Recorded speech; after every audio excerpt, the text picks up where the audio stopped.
Olá, meu nome é Marcelo Meu nome é Júlia. e nós estamos estudando o livro Ídolos do Coração, Aprendendo a Desejar Somente Deus, da autora Elise Fitzpatrick. Hoje a gente vai falar um pouquinho sobre o capítulo 8, Ansiando por Deus. Esse livro a autora vai começar contando a história de Ana. Para quem não se lembra, Ana é a mãe de Samuel e Ana, ela era uma mulher estéril. Ela era casada com seu marido Elcana e por muito tempo eles viviam juntos, eram casados, eles não conseguiam ter filhos porque Ana era estéril. Por conta disso, seu marido Elcana se casou com outra mulher, Penina, e essa lhe deu alguns filhos. E isso foi uma coisa que deixou Ana bastante angustiada, né? Porque ela era a primeira esposa de seu marido, a esposa que era amada por seu marido, porém ela não conseguia ter filhos. Porém, diferentemente de Raquel, ela colocou toda a sua esperança no Senhor. Ela clamava a Deus por um filho e tinha no fundo do seu coração o desejo de ter um filho para agradar ao Senhor, para que ele pudesse ser um servo do Senhor. Aqui, novamente, a autora vai trazer, então, todo aquele sentimento que a personagem pode sentir, né? Então, ela nos faz imaginar, né, como que seriam cruéis aqueles comentários que a Penina, né, fazia, então, a Ana. Como era triste para Ana ver o seu marido tão amado brincando com o filho de Penina e, ao mesmo tempo, ela pensando, né, que não poderia ter um filho assim, não daria aquela alegria para o seu marido tendo um filho dela mesma. Mas, como já foi dito, ela clamava incessantemente ao Senhor por esse filho. Ela não deixou que esse desejo virasse um Deus em seu coração, mas ela clamava ao Senhor dependendo dele. E eles faziam uma viagem anual para Siló, para adorar o Senhor mesmo.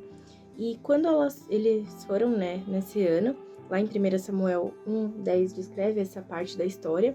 Então Ana se derrama totalmente ali aos pés do Senhor, né, no templo, e chora muito e realmente clama ao Senhor por um filho. Tem até aquela passagem da Bíblia que é um pouco engraçada, por assim dizer, né? Que o sacerdote do templo encontra Ana clamando a Deus, orando, e acha até que ela tá embriagada, de tão fervorosa estava a oração dela. Porém, eles conversam ali, ele entende o que tá acontecendo e até dá a bênção pra ela. E após isso ela engravida e tem Samuel, né, como filho. O grande ponto que a autora vai querer tratar nesse capítulo vai ser sobre o nosso desejo. Tentarmos entender a origem do nosso desejo, por que ele acontece e como identificar se ele é um desejo idólatra, pecaminoso, ou se é um desejo que agrada ao Senhor. É importante a gente lembrar que todos têm desejos, né?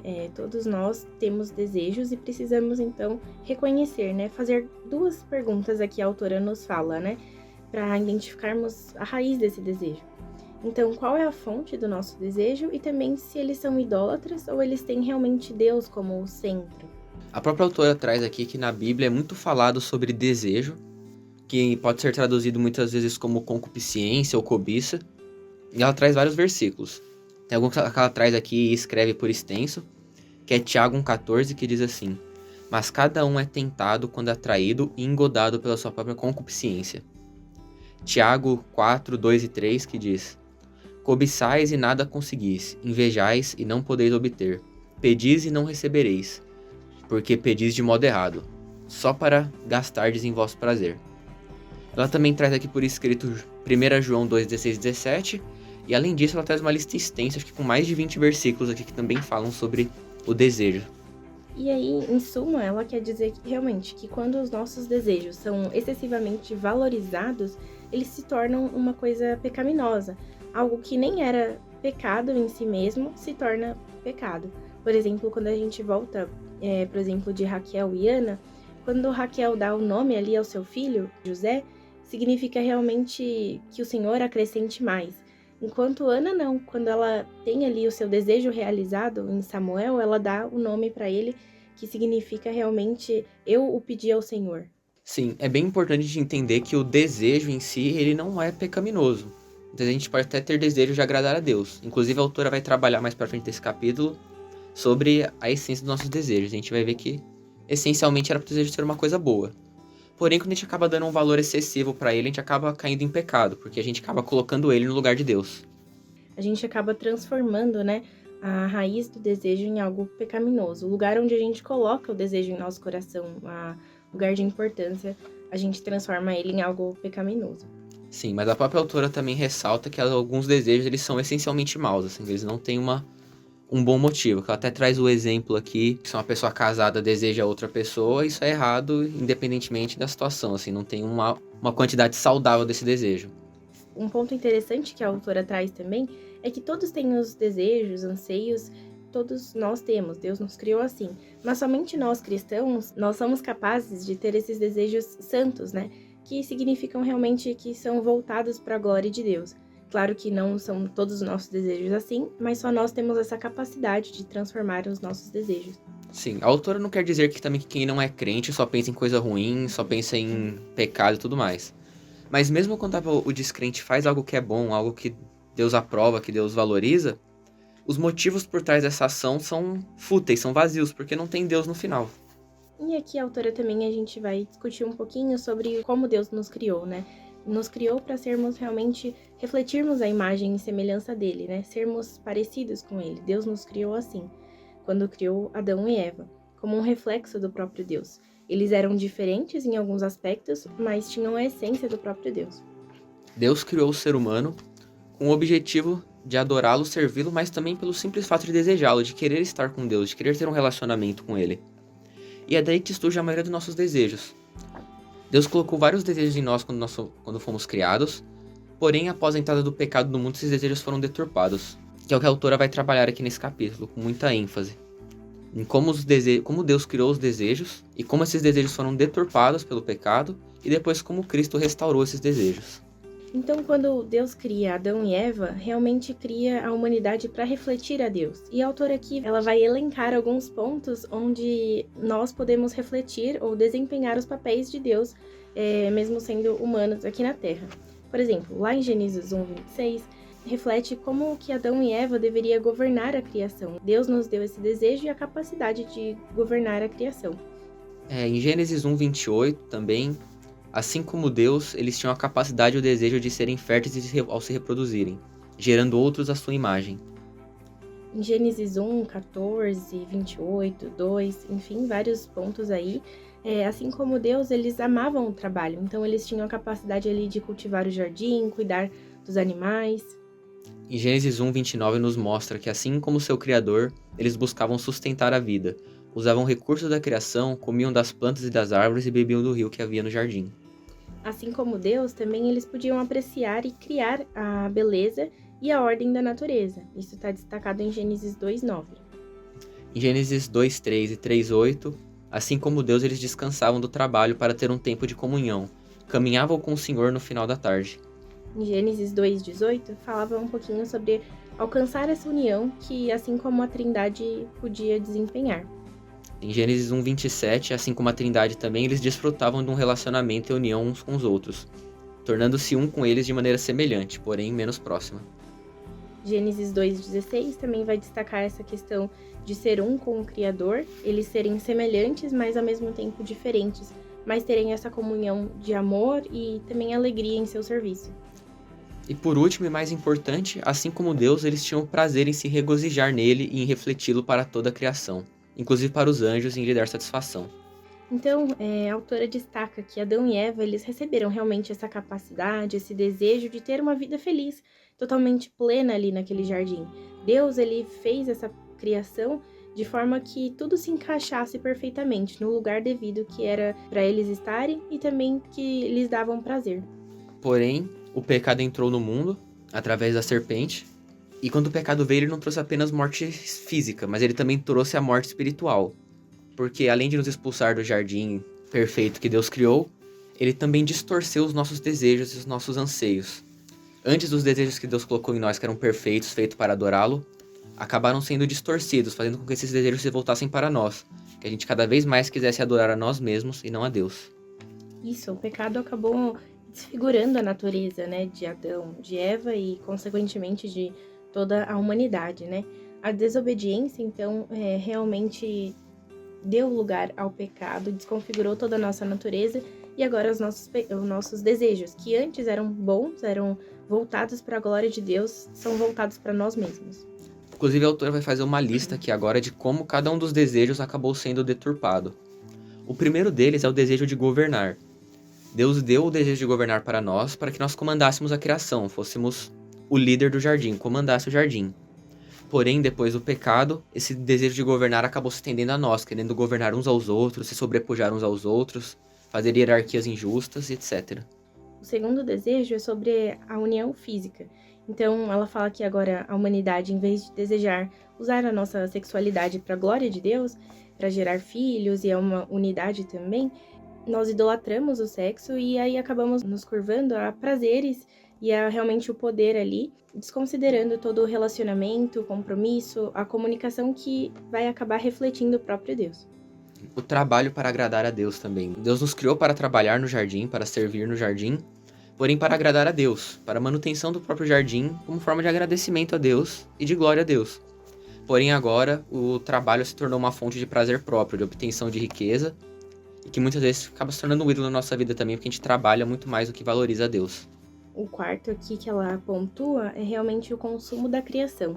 Em vez de desejarmos usar os recursos da criação, cuidar da própria criação que o Senhor fez, então nós acabamos colocando os prazeres consumíveis da criação acima do próprio Deus, usando realmente, desfrutando, devastando insensivelmente o mundo natural só pelo nosso próprio prazer.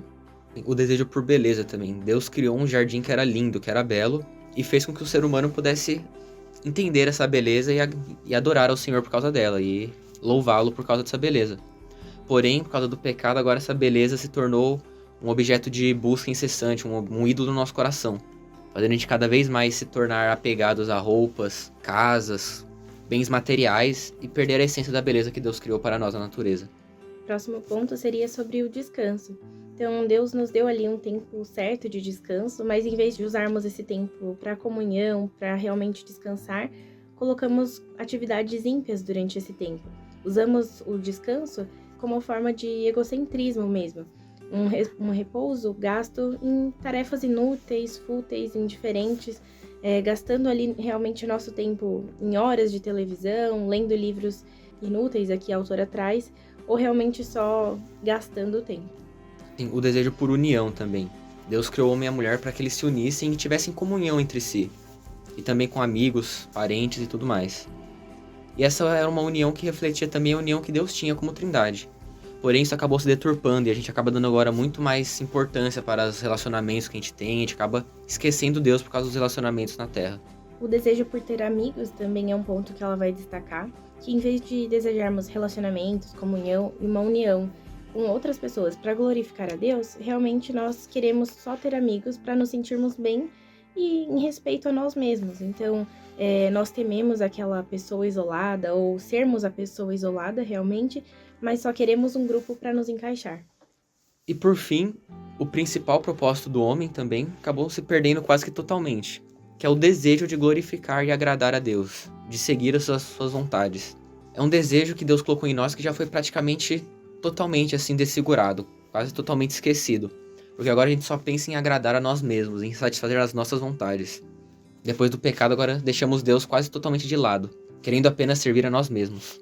Então, realmente, depois que nós entendemos, que a autora ressalta isso, né, que os nossos desejos agora são totalmente pecaminosos, nós ficamos até meio sem esperança. Mas a autora traz realmente nossa única esperança aqui, que seria realmente nascer de novo à imagem de Jesus Cristo. Sim, graças ao sacrifício de Jesus Cristo na cruz, ele remiu nossos pecados e permitiu que a gente pudesse voltar gradativamente a estar cada vez mais próximo de Deus. Não é uma tarefa fácil, não é uma tarefa simples, exige muito esforço, porém graças a Jesus Cristo isso é possível, porque sem ele seria impossível a gente estar minimamente próximos a Deus, estar minimamente no caminho que agrada a ele.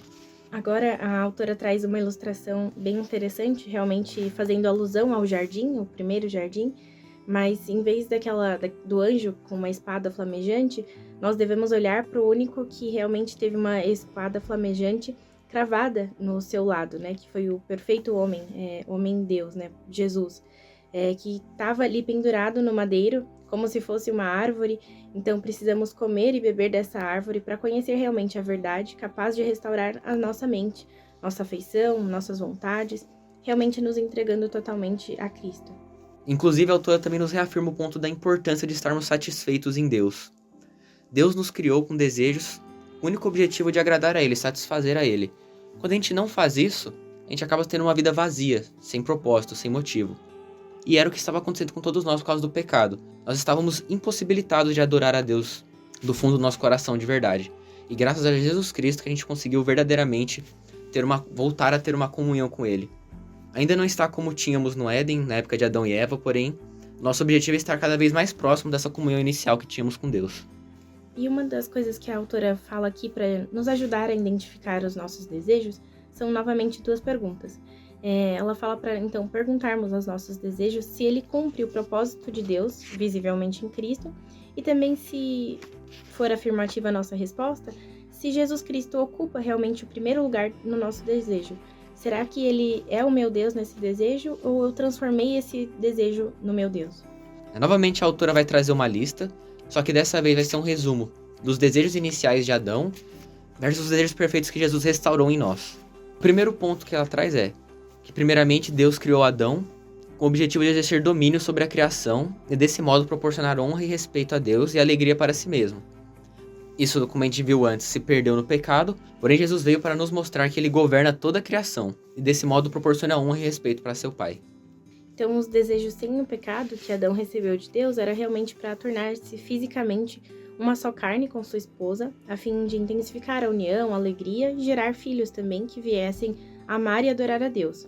Os desejos perfeitos de Jesus, que glorificam a Deus e refletem a sua imagem, é realmente tornar-se homem e reproduzir-se em seus discípulos, que encheriam a terra de frutos por meio da sua noiva, que seria a igreja.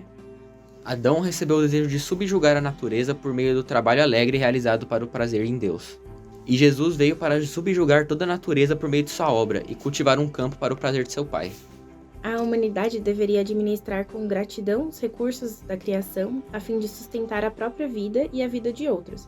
E Jesus veio depender da provisão de seu Pai para as suas necessidades físicas, suprir as verdadeiras necessidades dos outros. A humanidade veio com o desejo de desfrutar o mundo ao observar e classificar sua beleza, sua arquitetura e sua ordem. E Jesus veio nos mostrar que é importante trabalhar para que a beleza e a ordem de seu Pai fossem vistas em outros e por eles. A humanidade deveria ter períodos agradáveis de descanso e comunhão com o Criador e com os outros. E Jesus veio adorá-lo no sábado por meio da oração, da comunhão e das obras de misericórdia. Viemos com o desejo de usar a comunicação para ter união com a esposa, a fim de que juntos pudessem realizar todo o trabalho recebido de Deus, alegrar-se em suas diferenças e agradar a Deus. E Jesus comunicou-se com a sua noiva, que era a igreja, e deu a vida por ela. Concedeu-lhe diversos dons para que ela pudesse completar a edificação do seu reino. Nós viemos então com esse desejo de realizar em conjunto com os outros o trabalho designado por Deus, para ser um benefício mútuo e usar da nossa comunhão. E Jesus desfrutou dessa comunhão e com o relacionamento dos seres humanos e aprofundou isso com a própria igreja.